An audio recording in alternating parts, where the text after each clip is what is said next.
Alors, bonjour à tous et à toutes. Soyez les bienvenus parmi nous ce matin à l'Église chrétienne évangélique des Moulins, où nous allons poursuivre notre étude dans l'Évangile de Jean. Et je vous invite donc à tourner avec moi dans vos Bibles en Jean, chapitre 12, verset 23. Je rappelle que dans le cadre de la saison estivale, on essaye de ralentir un petit peu le rythme et on prend plusieurs semaines pour lire et méditer ensemble le discours de Jésus qui se trouve en Jean 12, les versets 20 à 36, où Jésus, qui vient d'arriver à Jérusalem pour la dernière Pâque avant sa crucifixion, annonce que enfin l'heure est venue. L'heure où le Fils de l'homme doit être glorifié, et c'est-à-dire l'heure de sa mort et de sa résurrection. La semaine passée, le message portait particulièrement sur les versets 20 à 28, en particulier les trois premiers. Des Grecs venus à Jérusalem durant la Pâque demandent à voir Jésus. Au verset 24, Jésus répond que le Fils de l'homme répond ce que le Fils de l'homme était véritablement venu faire à Jérusalem. Il n'est pas venu pour conquérir, il est venu mourir afin de nous donner la vie, non seulement aux Juifs, mais aussi aux Grecs et ainsi à tous les croyants en Jésus du monde entier. La semaine passée, on a particulièrement mis l'accent sur ce que Jésus a fait pour nous. Mais il y a des oreilles affûtées ici dans la salle qui sont venues me voir après le message pour me demander si c'était normal que j'avais comme sauté par-dessus les versets 25 et 26. Et comme de fait, c'est là-dessus qu'on va se concentrer aujourd'hui. Nous allons donc lire ensemble dans l'Évangile de Jean, chapitre 12, les versets 23 à 26. Jésus leur répond, l'heure est venue où le Fils de l'homme doit être glorifié. Amen, amen, je vous le dis. Si le grain de blé ne tombe en terre et ne meurt, il demeure seul.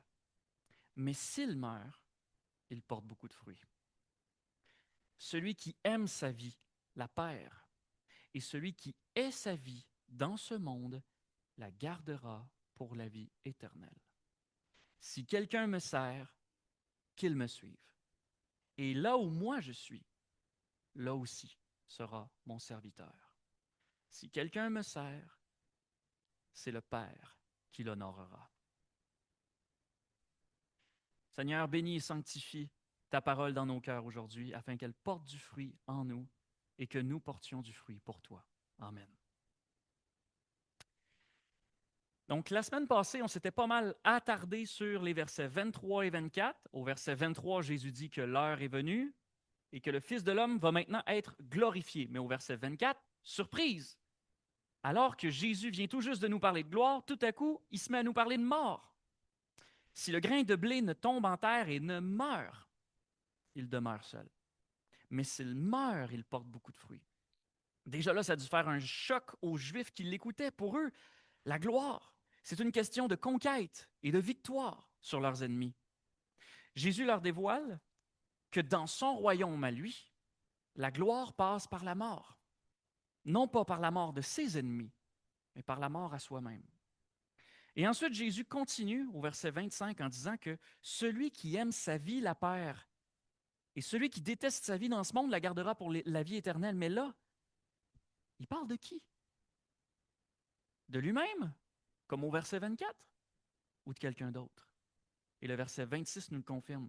Si quelqu'un me sert, qu'il me suive.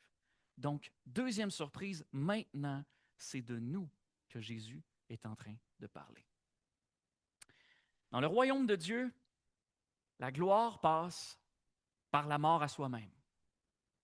C'est le cas du Fils de l'homme et c'est le cas aussi de ses disciples. Maintenant, je vais vous avouer quelque chose de très personnel qui, je suis sûr, va surprendre beaucoup de gens. Mais moi, personnellement, j'aime pas mourir.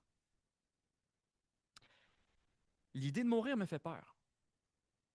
J'ai l'impression que je vaux mieux que ça. Je veux l'empêcher.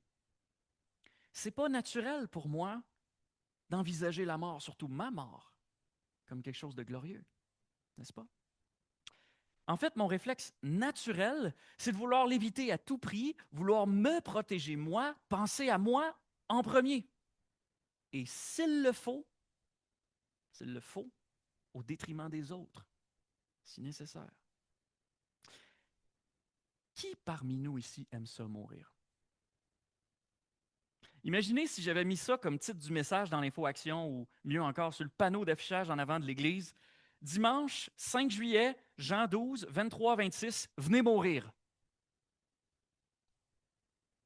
Je pense qu'il n'y aurait pas eu beaucoup de monde au culte ce matin. À la limite, on aurait peut-être même eu droit à la visite de quelques policiers. Personne n'aime ça, mourir. C'est vrai.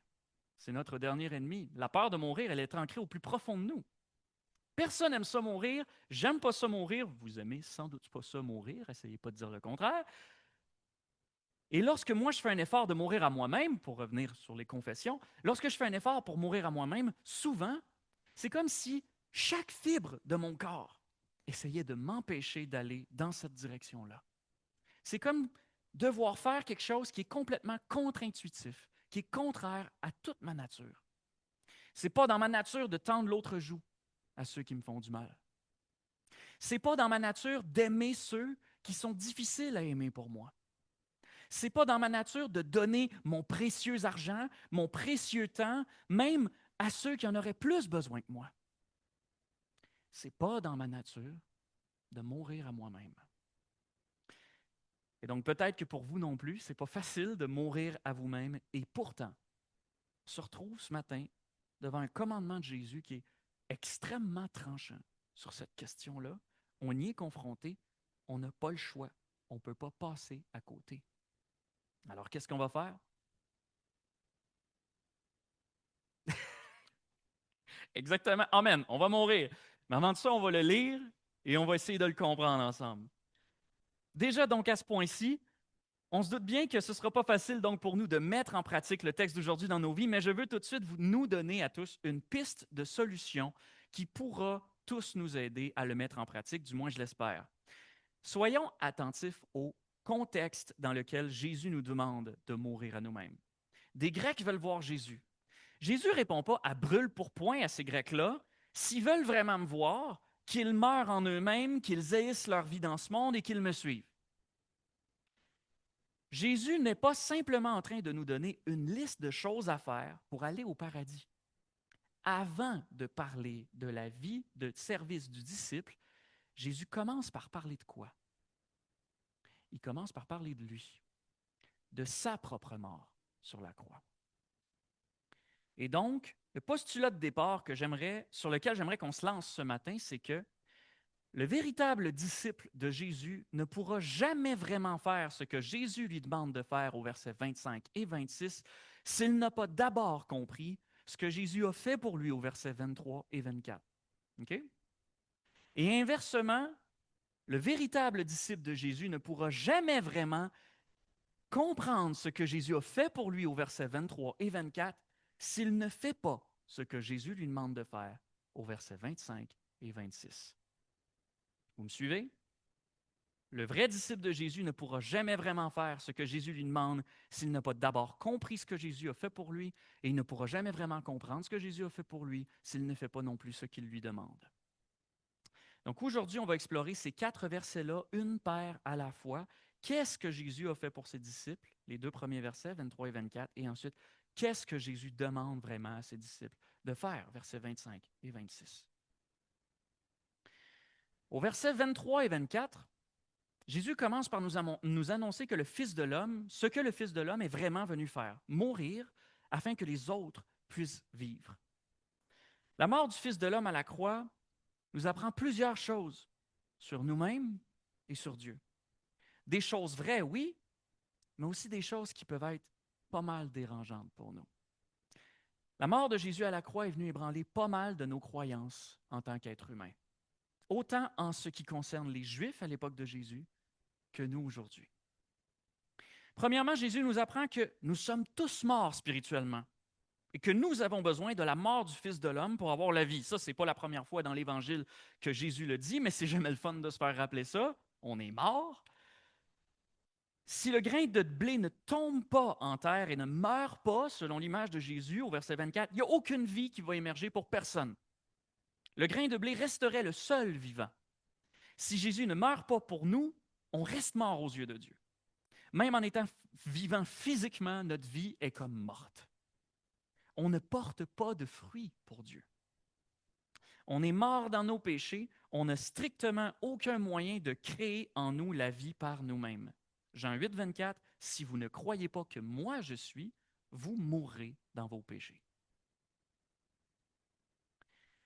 Mais d'un autre côté, le fait que le Fils de l'homme soit venu délibérément pour mourir à la croix pour nous, ce que ça nous révèle, c'est que non seulement on a une solution, on peut être sauvé de cette mort, mais encore plus que ça, ce que ça nous apprend sur Dieu, c'est son amour pour nous, l'étendue de son amour pour nous.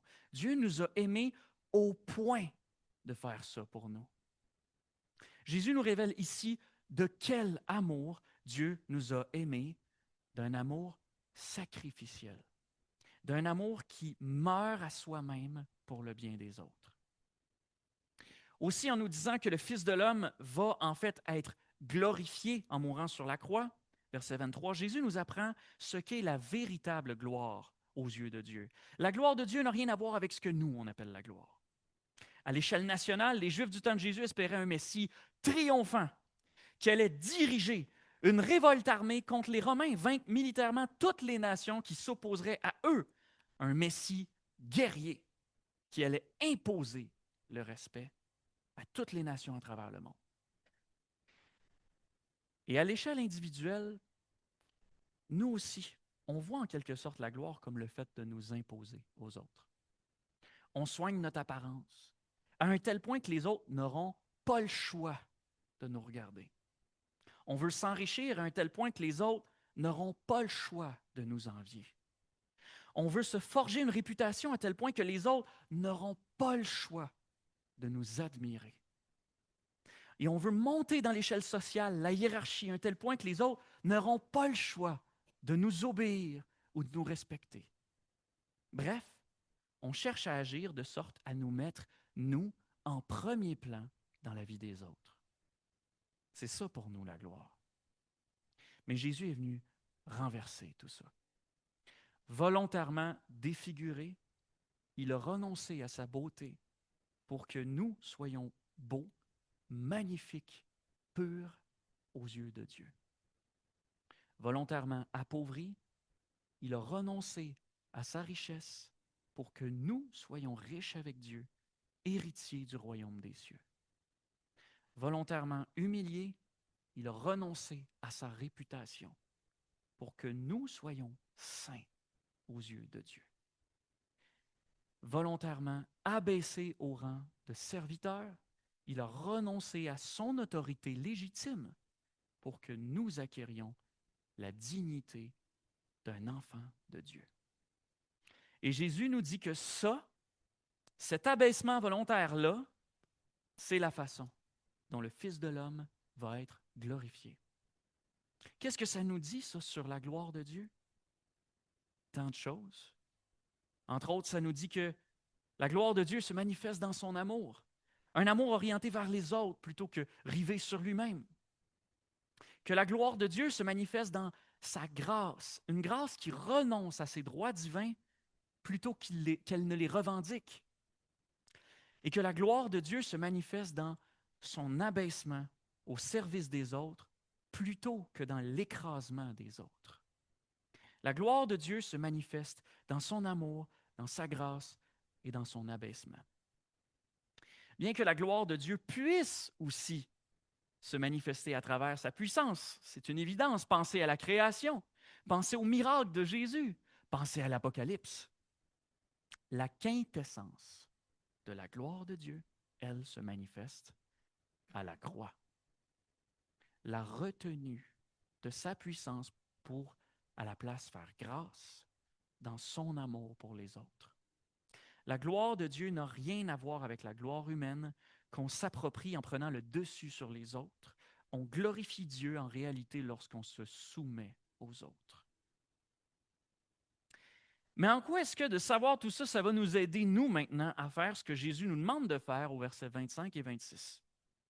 Premièrement, la mort de Jésus pour nous, elle est la source de notre vie chrétienne. C'est-à-dire qu'il est la source, sa mort, elle est la source de notre foi et de la vie chrétienne qui en découle. On ne peut pas passer à côté de ça. Ce que Jésus nous demande au verset 25 et 26, le fait d'haïr notre vie, de le servir et de le suivre lui, bref, de mourir à nous-mêmes, c'est à ses disciples que Jésus le demande. Si tu n'as pas toi-même mis ta foi en Jésus, toi qui écoutes à l'Église ce matin ou sur YouTube, repars pas d'ici en te disant « Si je veux avoir la vie éternelle, il faut que je meure à moi-même. » Ce serait mettre la charrue devant les bœufs. Il te manque encore la pièce centrale du puzzle, la foi que le Christ est mort pour toi.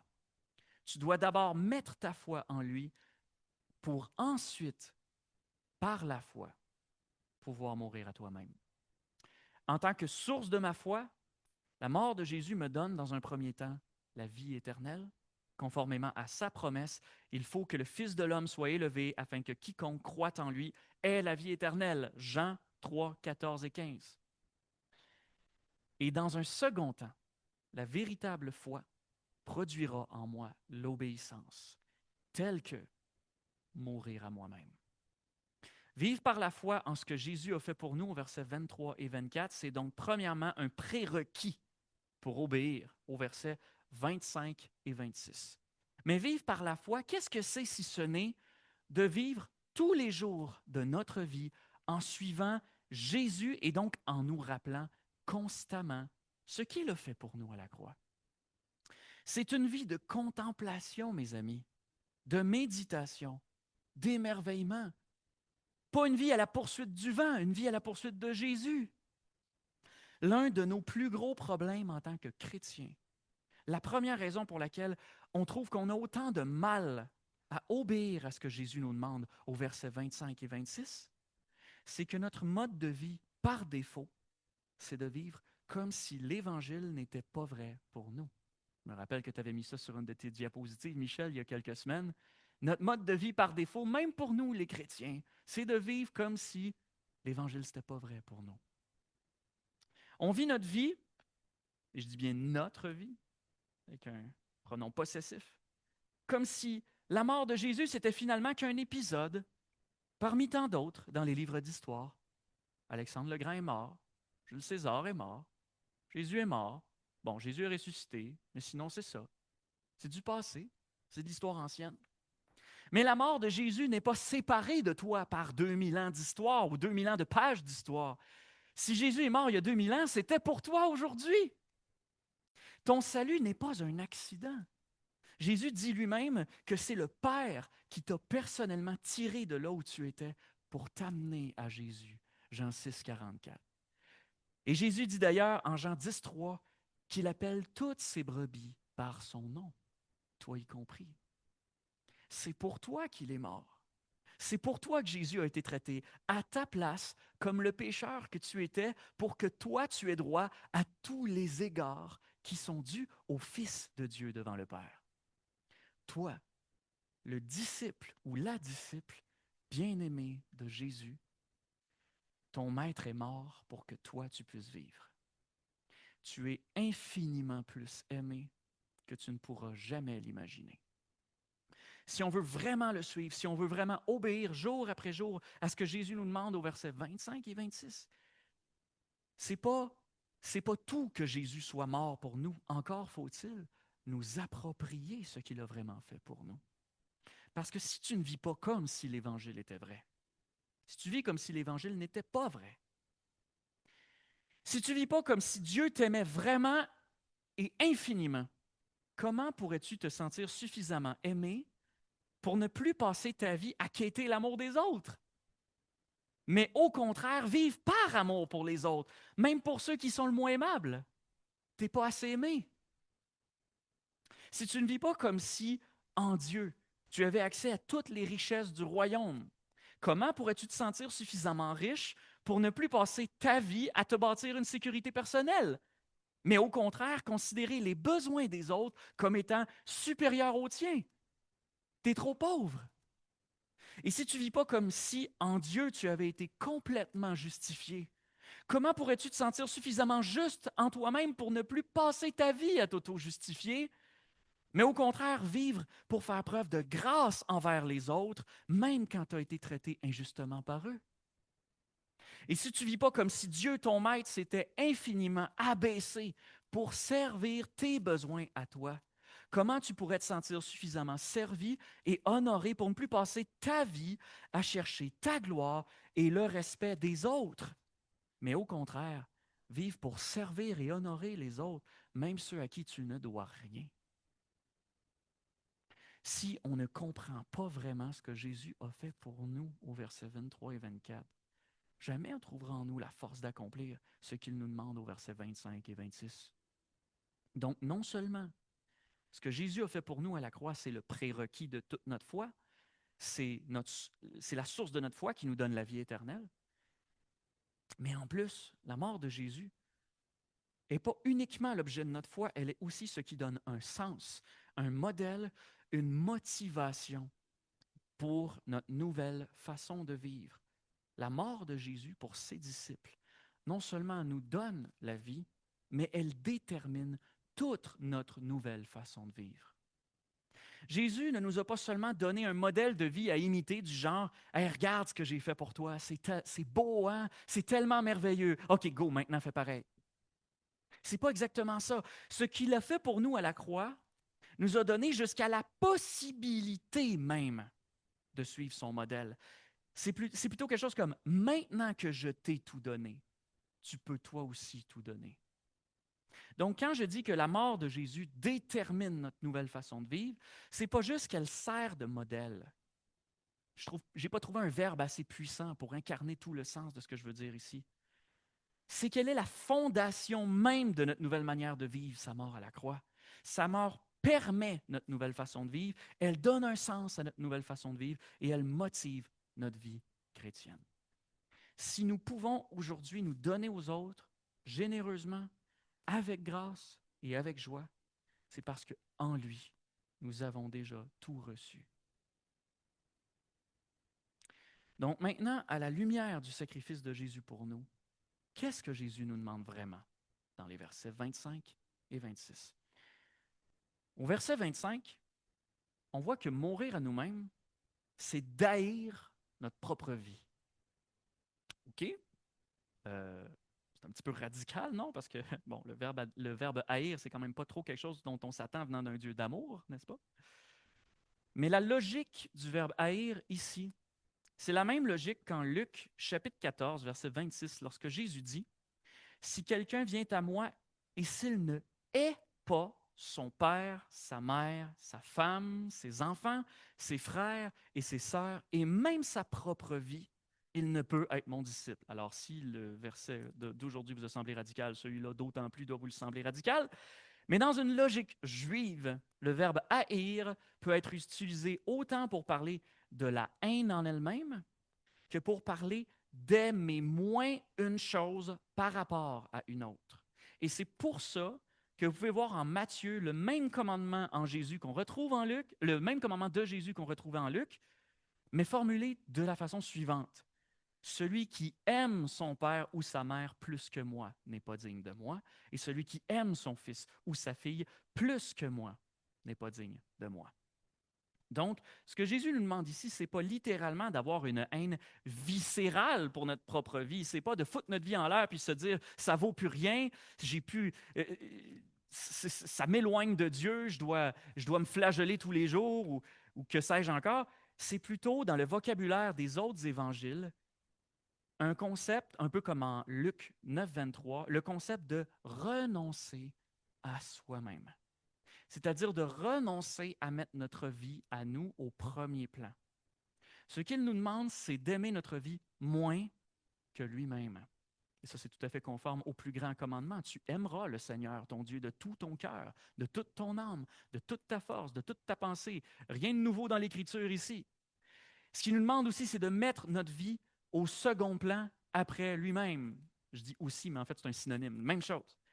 Et ce qu'il nous demande, en fait, troisième synonyme, c'est de passer d'une vie égocentrique à une vie christocentrique.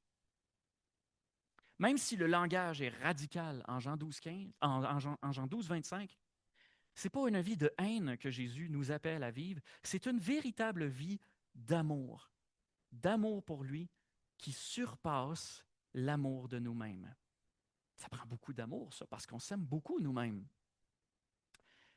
Et si nous mettons notre vie au second plan derrière Jésus, ça veut dire que nous mettrons aussi notre vie au second plan derrière tous ceux que Jésus lui-même a mis au premier plan, c'est-à-dire tous les autres. Tous les autres. À commencer par Dieu le Père, puis notre prochain. Et c'est quelque chose qui est complètement contre nature pour nous. Si on ne réalise pas combien Dieu lui-même nous aime, comment pourrions-nous jamais trouver en nous la force de renoncer à nous-mêmes? Et si moi je renonce à moi-même, si moi je ne pense plus à moi, qui va penser à moi? Et c'est là que la clé pour une vie de renoncement à soi-même, c'est de constamment revenir à l'Évangile, de nous rappeler l'Évangile.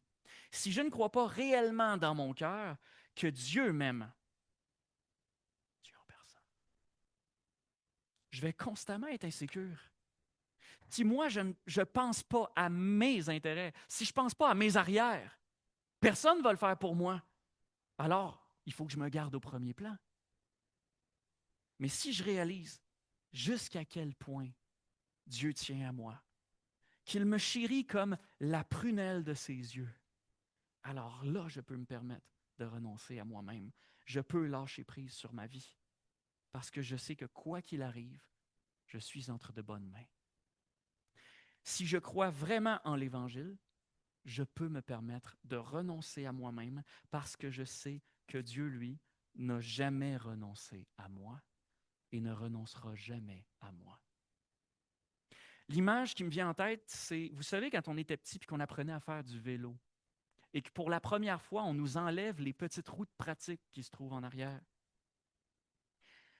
En fait, ce moment-là, il nous fait peur, hein, parce que, bon, on a peur pour notre propre sécurité, ça va de soi, on ne veut pas tomber. Mais qu'est-ce qui vient nous rassurer à ce moment-là? C'est papa. Notre papa qui est en arrière, puis qui nous dit, t'en fais pas, je ne vais pas te lâcher. Il ne va rien t'arriver. Pour apprendre à pédaler, on n'a pas le choix. Il faut qu'on arrête un peu de penser à notre propre sécurité. Notre mission à nous, c'est de rouler, c'est de regarder en avant. C'est à papa de s'occuper de la sécurité. Alors on se lance, on avance un petit peu, et soudain, l'idée nous traverse l'esprit. Papa a-t-il vraiment dit, je ne vais pas te lâcher?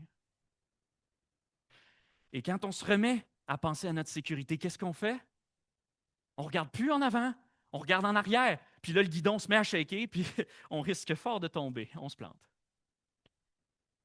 La vie chrétienne, c'est souvent un peu comme ça. On a énormément de mal à arrêter de nous mettre en premier parce qu'on n'a pas réellement confiance que Dieu ne va pas nous lâcher.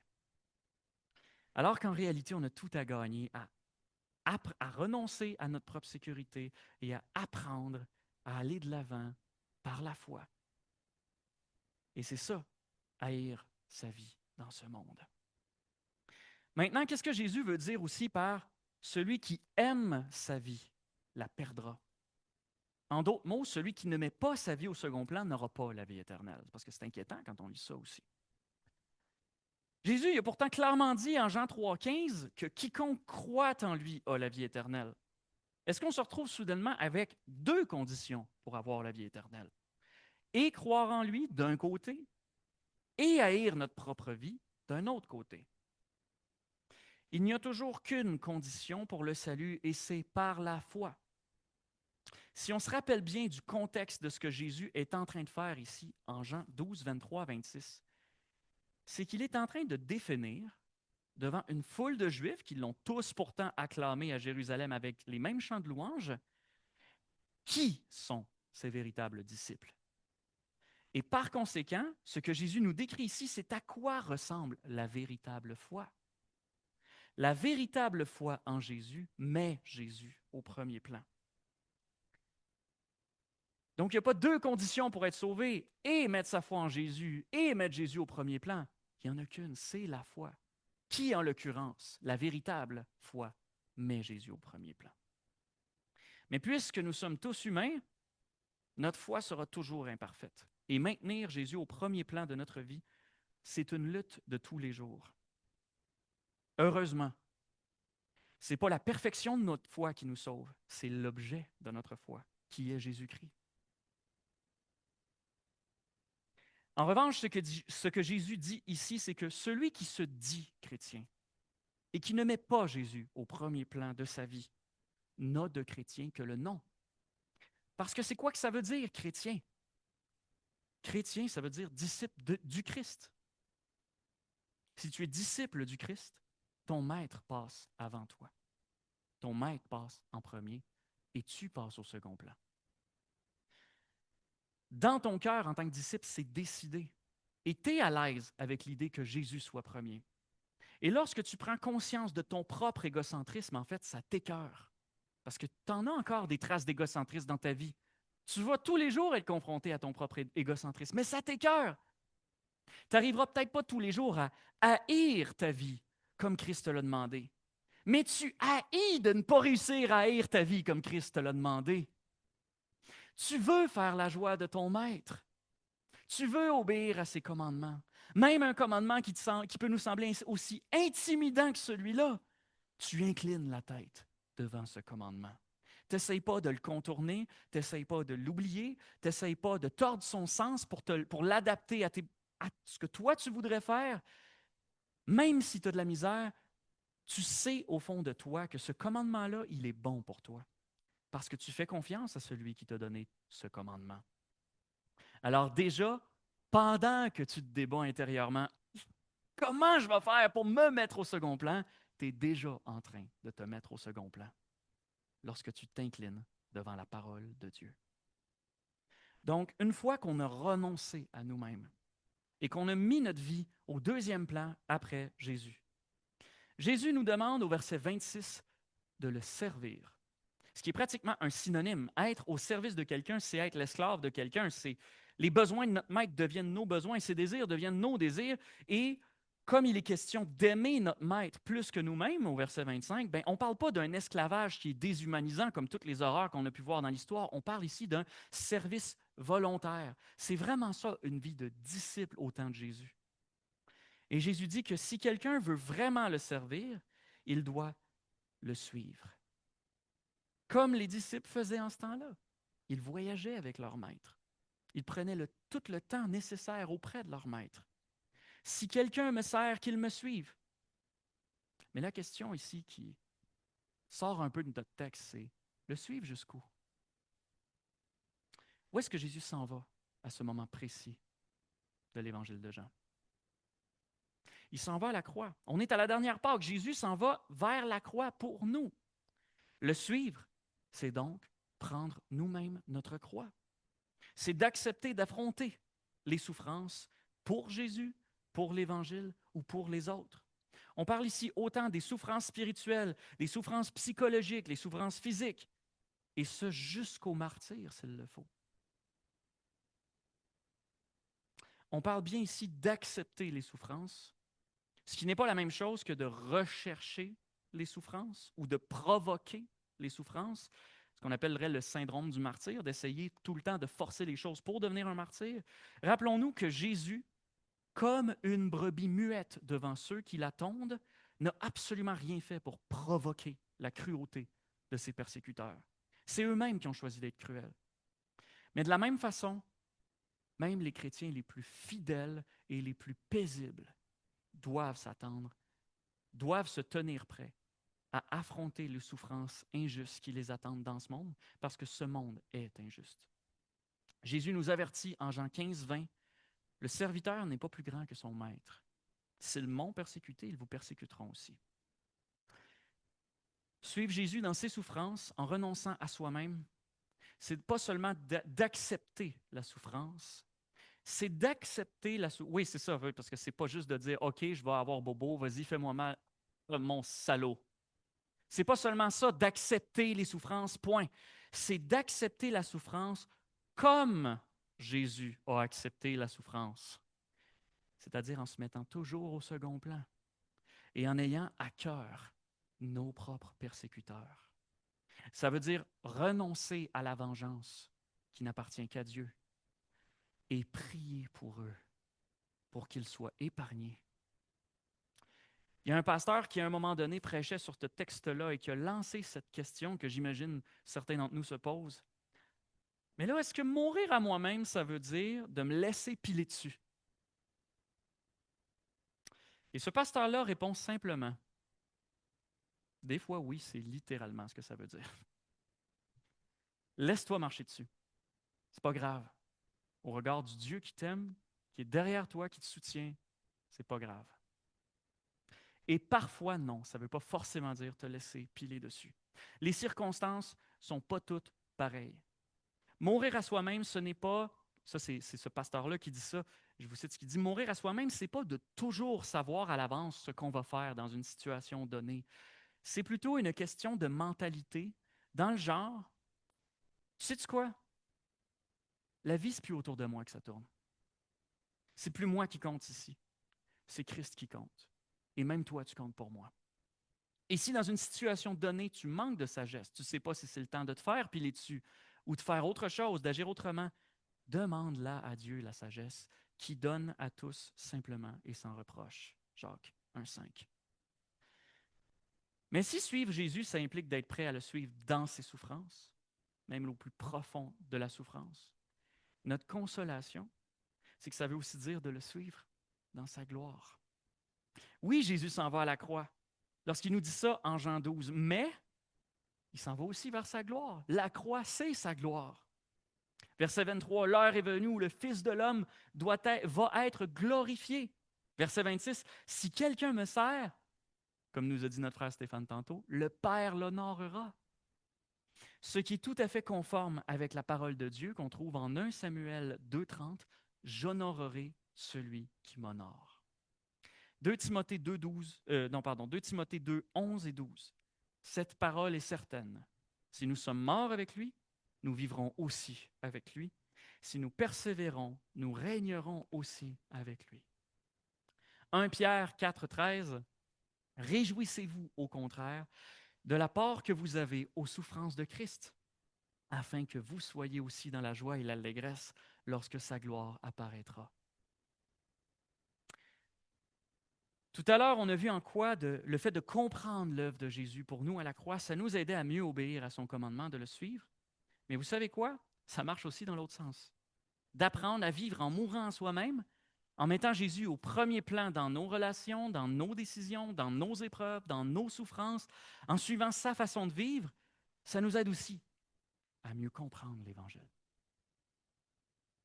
Apprendre à vivre en mourant à soi-même, ça nous aide à mieux comprendre l'Évangile. On a dit tantôt qu'un de nos plus grands problèmes, c'est notre tendance à vivre comme si on ne croyait pas vraiment l'Évangile. On a tendance à être des auditeurs oublieux. Mais dans cette vie, chaque occasion que nous avons de mourir à nous-mêmes est une opportunité à saisir de mieux comprendre l'œuvre de Christ à la croix. Autant les petites situations de la vie de tous les jours, comme donner un petit coup de main à faire la vaisselle, que les grandes épreuves qui nous semblent insurmontables. Vous savez, ce genre d'épreuve qui vous force à vous réfugier dans la prière et vous vous dites au Seigneur, je sais comment je devrais me comporter ici, je le sais. Je sais que je devrais, par exemple, tendre l'autre joue, mais j'y arrive pas. Comment je peux y arriver? Et qu'à force de prière et de prière et de prière, vos prières finissent en fait par évoluer de comment moi je peux faire grâce à cette personne-là, cette horrible personne-là. Tranquillement, ça évolue vers comment toi tu as pu me faire grâce à moi, l'horrible personne que moi j'étais. Dans votre souffrance, vous avez compris un peu plus la souffrance de Christ. Dans votre souffrance, vous comprenez un peu plus l'Évangile. Chaque fois que vous mourrez un peu plus à vous-même, vous comprenez un peu plus le vrai sens du sacrifice de Jésus pour vous. Et donc, chaque fois que vous comprenez un peu plus le sens du sacrifice de Jésus pour vous, vous comprenez un peu plus l'importance que c'est maintenant pour vous de mourir à vous-même. Et aussi, inversement, la folie que ça représente d'aimer sa propre vie encore plus que Jésus-Christ qui pourtant ne nous a pas refusé la sienne. Tout ce que Jésus nous demande de faire, au verset 25 et 26, renoncer à nous-mêmes, nous soumettre à Dieu et aux autres, accepter les souffrances. Imaginez si lui-même ne l'avait pas fait pour nous. Imaginez si le grain de blé avait dit avant qu'on le mette en terre, « Non, là, c'est assez. Qu'ils se débrouillent. Je suis bien, moi, tout seul. Je m'en fous si eux, ils ont besoin de moi. Moi, je n'ai pas besoin d'eux. J'ai la vie en moi-même. » Fort heureusement, l'amour de Jésus pour nous, et surtout pour son Père qui l'a envoyé, était beaucoup trop fort pour ça. Il n'a rien dit de tel. Il nous a aimés d'un amour infini. Il a décidé de mourir pour nous et il a été même heureux de mourir pour nous en dépit de toutes les souffrances qui l'ont torturé sur la route. Il est mort pour nous afin que nous aussi, aujourd'hui, par la foi en sa mort et en mourant à nous-mêmes, suivant son exemple, nous puissions porter du fruit pour Dieu et pour la vie éternelle. Mes frères, mes sœurs, il n'y a rien de ce que Jésus nous demande de faire ici qu'il n'a pas été prêt à faire pour nous. Et prenons courage parce qu'il n'y a rien non plus que Dieu nous demande de faire qui est vraiment au-delà de nos forces. Dieu ne nous demande pas d'être à notre tour le sauveur du monde. Il nous demande d'être un sacrifice vivant dans notre vie, avec la vie que nous avons, dans notre milieu. Tout ce qu'il nous demande de faire, c'est suivre son exemple et de nous abreuver de son exemple. Comme dit le chant, « Sur le chemin que ta vie a tracé, je marcherai chaque jour. » Ou comme dit cet autre chant qu'on a chanté ce matin, « J'apprends à mourir à moi-même, je choisis ton chemin, j'abandonne le mien. » En terminant, j'aimerais m'adresser aux hommes de cette Église. Il y a quelques semaines, au début du mois de juin, Luc nous a prêché un message intitulé « Qui se tiendra dans la brèche ?» Et dans son message, Luc a annoncé officiellement que l'Église des Moulins est à la recherche de diacres. Un diacre, c'est une charge, une fonction que la parole de Dieu nous prescrit d'avoir dans nos églises en 1 Timothée chapitre 3, versets 8 à 13. À la suite du message de Luc, un membre de l'Église m'a confié qu'il n'était pas sûr d'avoir trop compris qui était réellement qualifié pour être diacre, ou si c'était aux membres de l'Église de se proposer ou aux anciens d'aller les chercher. Bon, le contexte d'aujourd'hui, je trouve qu'il me donne une belle opportunité de relancer l'appel. Jésus dit, « Si quelqu'un me sert, qu'il me suive, et là où moi je suis, là aussi sera mon serviteur. » Et le mot grec pour serviteur, c'est diakonos. C'est exactement le même mot que pour un diacre. C'est juste, le mot diacre en français, c'est juste la version francisée de diakonos en grec, serviteur. Sauf que Jésus, dans notre texte d'aujourd'hui, à qui est-ce qu'il s'adresse? À des diacres officiels de l'Église? Qui est-ce que Jésus appelle ici son serviteur, son diakonos? Quand il dit « là où moi je suis, là aussi sera mon serviteur ». Jésus s'adresse à tous les chrétiens, tous les disciples dans le contexte immédiat, et puis nous aussi qui lisons la Bible, tous les chrétiens. Qu'est-ce que ça devrait nous faire réaliser sur le rôle d'un diacre? Qu'un diacre, ça n'a pas besoin d'être un chrétien spectaculaire. Mais qu'au contraire, un diacre, au fond, c'est un chrétien ordinaire, mais conséquent. Il est conséquent avec la foi qu'il professe. Sa vie suit l'exemple de Jésus et c'est quelqu'un qui apprend à mourir à soi-même conformément au commandement de Jésus dans les versets 25 et 26 qu'on a vus aujourd'hui. Dans le fond, toute l'Église est appelée à suivre Jésus et à vivre comme il a vécu. Ce n'est pas une question d'être diacre ou pas, ça. Et en même temps, par définition, toute l'Église est appelée à avoir exactement le même niveau de piété qu'on attendrait des diacres. La seule chose qui fondamentalement devrait différencier un diacre de tous les chrétiens serviteurs, c'est en fait sa disponibilité pour aider les gens et aider les anciens dans le roulement de l'Église. S'il y en a parmi nous qui ont tout ce qu'il faut pour être diacres, ils ont appris à mourir à eux-mêmes et ils veulent continuer d'apprendre à mourir par eux-mêmes parce que, comme on a dit tantôt, jamais on sera parfait dans cette œuvre-là. Ils veulent servir. Ils répondent aux critères d'1 Timothée 3, 8 à 13 et ils sont disponibles pour servir. Peut-être que Dieu, en fait, vous a préparé pour le service. À ceux-là, sachez que les portes du diaconat vous sont grandes ouvertes. Et si vous avez des questions ou des hésitations par rapport à la fonction de diacre ou les critères de qualification plus détaillés pour être diacre, bien, vous pouvez venir me voir, vous pouvez aller voir Luc et Claude. On a du matériel pour vous aussi, pour vous aider à y réfléchir. Prenez le temps de prier là-dessus. Prenez le temps d'y réfléchir. Et je vous laisse avec cette parole de Jésus. Si quelqu'un veut me servir, qu'il me suive. Prions. Seigneur, nous voulons incliner la tête devant ta parole ce matin. Nous voulons reconnaître que ton commandement pour nous est bon, qu'il est précieux et qu'il est fait pour notre bien. Nous voulons reconnaître aussi, confesser qu'en nous, tout bouille pour ne pas mourir à nous-mêmes. On veut garder notre vieil homme, comme la Bible l'appelle, et ne pas nourrir l'homme nouveau. On ne veut pas mourir à soi-même, on veut vivre. Et ce faisant, on veut vivre tout seul, même sans toi s'il le faut. Tout en nous bouille de désobéir à ton commandement. Mais Seigneur, ce matin, on veut confier que peut-être qu'on a trop longtemps vécu notre vie chrétienne en appréciant à fond les versets 23 et 24. Amen, Alléluia, t'es mort pour nous. Et en négligeant 25 et 26, ben nous aussi, il faut qu'on meure à notre tour, suivant ton exemple. Mais Seigneur, on veut trouver notre réconfort en toi, notre refuge en toi, autant dans les difficultés de ce monde que dans les difficultés que ça peut représenter, de réellement et conséquemment obéir à tes commandements. On veut trouver notre refuge dans ce que tu as fait pour nous, versets 23 et 24. Tu nous as donné tout ce qui contribue à la piété. Tu nous as donné tout ce qui était nécessaire pour obéir à ce commandement-là. Seigneur, augmente-nous la foi, comme on dit les disciples.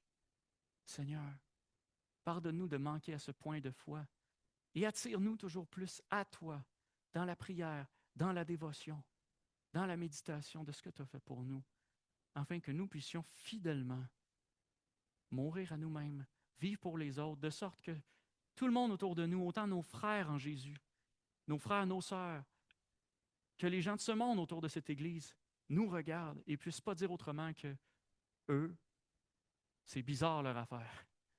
Eux, ils ont quelque chose. Ils ont quelque chose de vrai qui se passe dans leur cœur. On ne fait pas ça pour être admiré, on fait ça parce que c'est bon pour nous, parce que c'est ce que tu as prévu pour nous et parce que dans ton grand plan souverain, c'est la manière dont tu as décidé de faire resplendir ta gloire dans ce monde. Qu'on cherche donc à faire resplendir ta gloire, non cherchant à être la plus grosse église ou l'église qui punch le plus fort ou l'église qui a de l'air la plus belle, mais l'église qui sert le plus, l'église qui se soumet le plus à toi, l'église qui se met en deuxième plan pour toi. Ô Seigneur, c'est une vie de dévotion, une vie d'essai, une vie de persévérance qui nous attend devant nous lorsqu'on te dit on veut t'obéir. Mais parce qu'on t'aime, Seigneur, parce que tu es notre maître et que nous sommes tes serviteurs, on est prêt à franchir le pas. On est prêt à arrêter de regarder les petits trous en arrière du vélo. On est prêt à aller de l'avant dans la foi que c'est toi qui prends soin de nous. Merci Seigneur pour ton amour. Merci de prendre soin de nous. Merci de ne jamais avoir renoncé à nous-mêmes et du fait que tu ne renonceras jamais à nous. Au nom de Jésus. Amen. Bonne semaine à tous.